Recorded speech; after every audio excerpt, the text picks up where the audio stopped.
One of the most annoying talking points that you hear coming from Republicans and unfortunately far too many Democrats when you talk about any of these progressive policies like forgiving student loan debt or Medicare for all, they always ask, how are you going to pay for it? How are you going to pay for it? How are you going to do this? We can't do that. It's too expensive. Well, actually, as it turns out, study after study, report after report, and analysis after analysis has shown us that these progressive policies are actually far cheaper than the systems we have in place now. And a new one of those came out earlier this week showing that the cost of the Republican tax cuts is actually far greater than the amount we would spend immediately forgiving all student loan debt currently held by every single person here in the United States. Right now, there's roughly $1.6 trillion worth of student loan debt being held by American citizens, and some of those people holding that debt are even over the age of 65. It does mostly affect young people, but this is also an issue that does affect every age and every demographic. $1.6 trillion. Cost of those Republican tax cuts? $2.3 trillion. So we're talking about a $7 trillion difference in these two proposals. Either we give wealthy people $2.3 trillion, or we give people who are going to spend that extra money they're getting to save each month, we give them $1.6 trillion and a one-time payment, and student loan debt is gone. The numbers are clear. Give that money to the people with the student loan debt and let the rich people pay taxes like the rest of us. Because here's the thing, as I mentioned, these people are going to actually spend that money, and that is the truth. Roughly, I think it's 80% of people in this country spend every dollar that they get. They cannot put any in savings. They need to spend that money.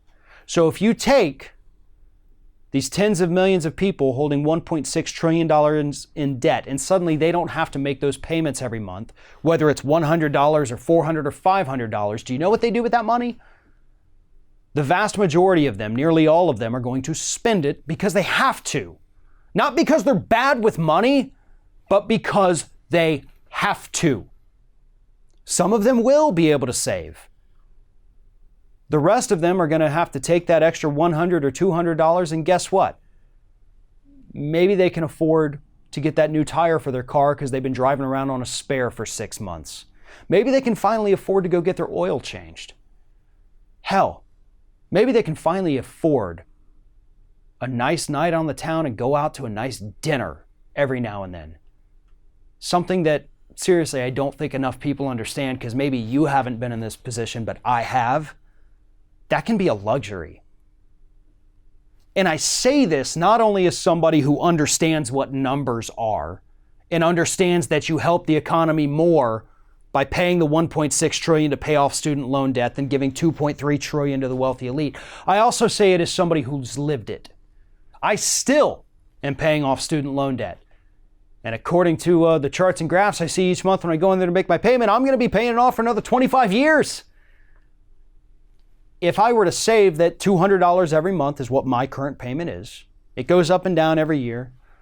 If I were to have that money back each month, I'm going to spend that. Maybe I get to take my wife out to a nice dinner, which I couldn't even tell you the last time I've been able to do that. Maybe I can go ahead and afford to take my car in and find out why it's making the weird noise that it's making right now. And I'm not making that up, folks. These are things, the little things that the majority of people in this country can't deal with. We can't do them. And part of the reason is because we're saddled with this student loan debt. Part of the reason is because some of the folks out there are making $7.50 an hour, and they could be making $15. Part of the reason is because some of us have thousands upon thousands of dollars in medical debt that there is no possible way we're ever going to be able to pay off, just like our student loans. And the bottom line is that we have candidates out there right now running for president who have plans and proposals and ideas on how to fix these problems and put more money back into the pockets of the people who actually drive this economy. Because if you think that it's the top 1% that are driving this country forward, you are sorely mistaken. It's the workers. It's the people who go out there and spend 100% of their paycheck. And if you give them each an extra $100 to $200 every month, do you know what that adds to local economies? Millions. Millions of dollars each month suddenly trickling through the economies, adding up to billions and eventually trillions. You pay off their student loan debts, that $1.6 trillion, you get your money back. And you get it back a hell of a lot faster than you think you will. But as we've seen time and time again, giving those tax cuts to the top 1%, you don't ever get any of that money back because it never trickles down.